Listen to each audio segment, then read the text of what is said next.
ओम श्री गणेशाय नमो। ओम नमः शिवाय। तो आमी आमार এই ভিডিওতে খুবই সংক্ষিপ্ত আলোচনা করতে চলেছি ভরণী নক্ষত্রের সম্পর্কে। তো 27টা নক্ষত্র, তার মধ্যে দ্বিতীয়তম নক্ষত্র ভরণী নক্ষত্র। এই নক্ষত্রের প্রভাব আমাদের মানব জীবনে প্রচুর, অনন্ত, অপরিসীম। তো আমরা সকলেই জানি নক্ষত্রের নিজস্ব আলো আছে এবং নক্ষত্রের প্রভাব যদি আমাদের মানব জীবনে ঠিকঠাক পেতে পারি আমরা, তাহলে আমাদের লাইফে সার্বিক দিক থেকে এই নক্ষত্রের শুভ ফল পেয়ে থাকি এবং আমাদের প্রচুর সাকসেস সফলতা দিয়ে থাকে।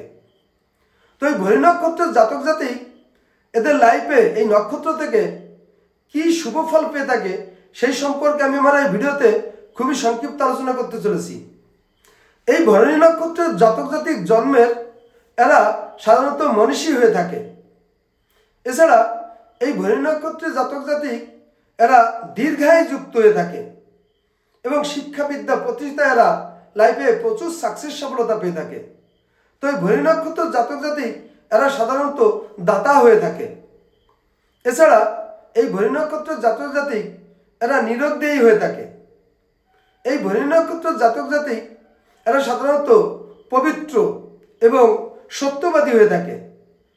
এই ভরণী নক্ষত্রের জাতক জাতিক এরা সাধারণত দেখা গেছে দৃঢ় প্রতিজ্ঞ এবং সত্যবাদী হয়ে থাকে।